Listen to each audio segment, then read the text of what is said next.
bonjour, Bonjour. Laurence. Nous sommes le 4 février, je le répète. C'est non seulement la Sainte-Véronique, certes, mais c'est aussi la journée mondiale de lutte contre le cancer. On est positif et on va s'intéresser à cette occasion, non pas au traitement à proprement parler, mais aux soins qui sont proposés aux malades pour soulager les douleurs, pour améliorer tout simplement leur qualité de vie, leur quotidien, non ? Bah oui, parce qu'on parle souvent des molécules, des médicaments, de la prise en charge, de la relation au patient. Mais ce qu'on sait moins, c'est qu'il existe des soins. Ils s'appellent les soins de support et qui sont destinés en fait à améliorer la qualité de vie du patient pendant le traitement, pendant son hospitalisation et à la sortie également. Alors, ça prend en charge quoi, ces soins ? Ça prend en charge la douleur, c'est quand même indispensable.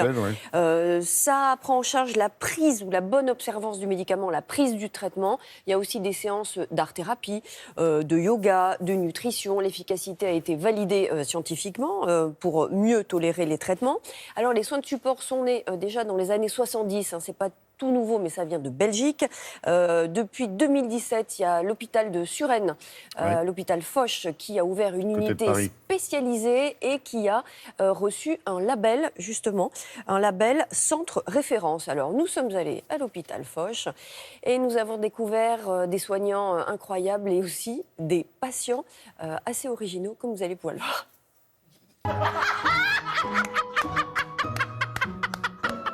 Allez, on se frotte. Chaque partie de son corps. On cherche dans chaque partie de son corps à se frotter. Voilà. Et voulez-vous que je vous aide ? Non, ça va aller. Quand on rit, on crée des endorphines. L'endorphine, c'est proche de l'opium. C'est un opioïde naturel. Donc en fait, quand on se force à rire, ça crée une sorte de drogue personnelle. Donc c'est un shoot de joie de vivre vraiment intérieur, très naturel.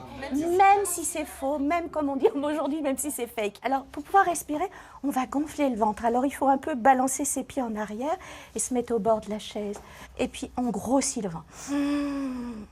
L'idée du yoga du rire, c'est apporter un soin de relaxation tout en dédramatisant la situation du patient et donc les amener à avoir un meilleur contact avec cette maladie et les traitements qu'ils reçoivent.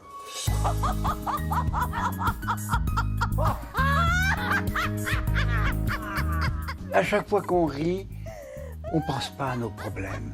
Le pire de tout dans nos problèmes de santé qu'on a, c'est de ruminer son problème. Et si on peut s'occuper d'autre chose, eh bien, il faut le faire. Pendant qu'on pense à autre chose, on ne pense pas à sa maladie. Bonjour, comment allez-vous aujourd'hui ? Bonjour, écoutez, tout va bien depuis la dernière fois, j'ai pas eu d'effet secondaire. On a des techniques qui sont très modernes, développées à l'hôpital Foch, comme les pompes intratécales, qui permettent des grandes avancées dans la lutte contre la douleur.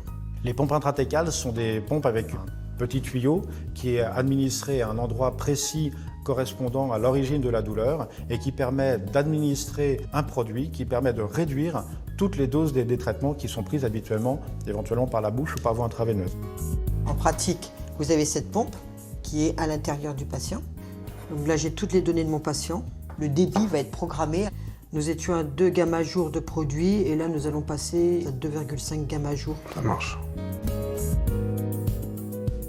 Alors, je vais appuyer, ça va commencer. D'accord. Vous me direz pour le son ? Oui. Est-ce que ça a s'est lancé ? Ah oui. Et vous voyez quoi, madame ? Alors là, en fait, je me balade dans un univers tout vert où j'ai croisé un mouton, je croise des arbres, des champignons et là, je vais rentrer dans une grotte. L'idée dans ces lunettes, c'est en fait l'approche virtuelle, ce qui permet au patient, lors d'un geste douloureux, lors d'une situation particulière, agressive, de se retrouver dans un univers serein, calme, qui lui permet d'être complètement porté par cette situation et du même coup de ressentir moins de douleur et d'être apaisé dans ce contexte difficile. C'est le bruit de la nature qu'on n'entend jamais quand on est hospitalisé.